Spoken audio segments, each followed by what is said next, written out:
And joining me now from Los Angeles, Peter Mathews, Professor of Political Science at Cypress College. Great to have you with us. Good to be here.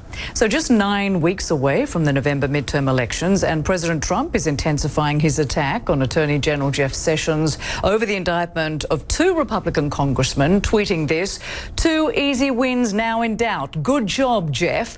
What does that tweet signal to you about how vulnerable President Trump is feeling right now? And when has a president so blatantly attacked his own Attorney General for following the rule of law?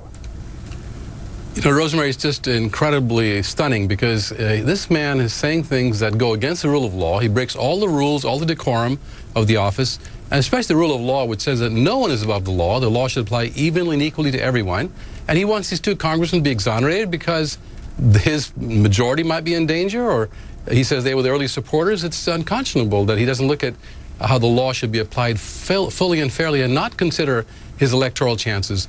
It's the total epitome of what Trump is about, unfortunately. Do you think he understands what the Attorney General is supposed to do and what the Department of Justice is supposed to do, the role of those 2, the Attorney General and the Department? He doesn't understand it, or he doesn't care, because the Department is supposed to carry out the law. It's supposed to be impartial in the prosecutions that it pursues, and he just completely ignores that. All he's thinking about is, will I be impeached? Will the Democrats take over the House? They might even put me up for impeachment, and who knows if the trial might not end up in me being removed. He's really desperate right now, unfortunately, for the country as well, because we really can't get good policy out of this, or out of him, if all he's concerned about is hanging on to his seat. And of course, seats once considered safely Republican could very well go to the Democrats. What do your numbers tell you about what might happen in November?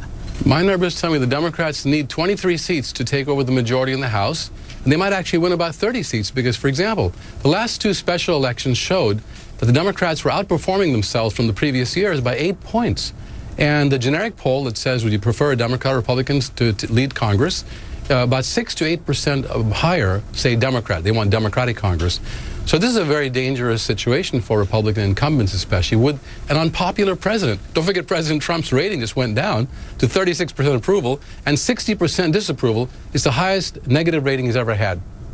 Right. Of course, we have to be very careful because, as we saw with the last election, those numbers can be very misleading and often wrong. But there is this increased fear on the Republican side of the possible impeachment of President Trump. A valid fear or just hype, do you think?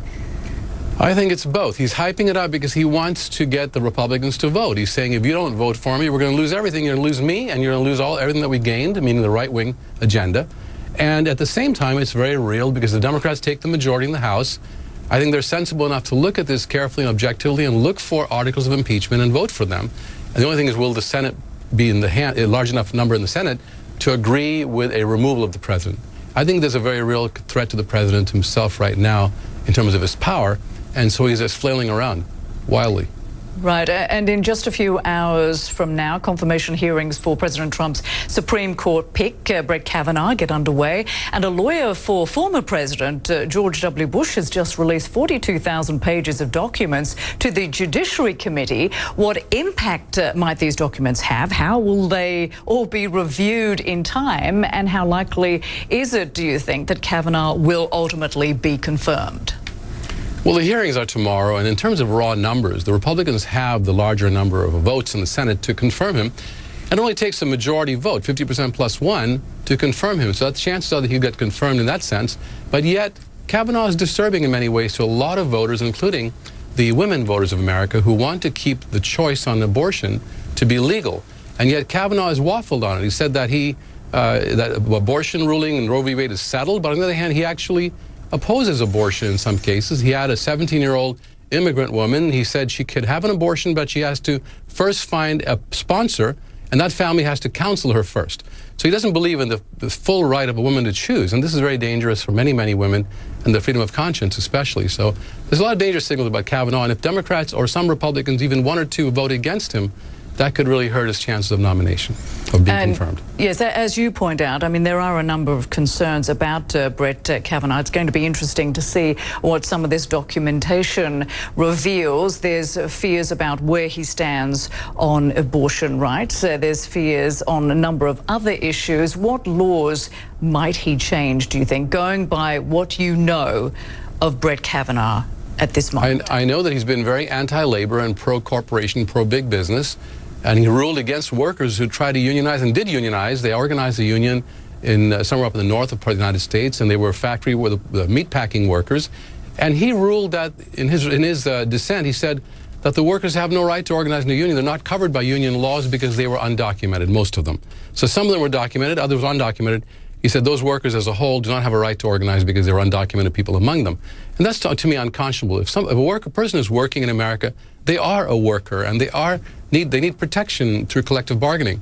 So I think this is a dangerous thing also with workers' rights, with environmental regulation. He is so much for deregulating the environmental regulations. He's against allowing regulations on clean air and clean water, especially clean air. And that's the real problem for global warming. Many, many danger signals here along the way, and I hope enough people in the Senate will know that to vote against him, including some of the Republicans, such as the Maine Republican senator, the Senator Collins of Maine. She's a pro-choice Republican. She's concerned about him, too. We'll watch very carefully to see what happens with those hearings. Peter Mathews, always a pleasure to have you on the program. Thank you. Thank you, Rosemary.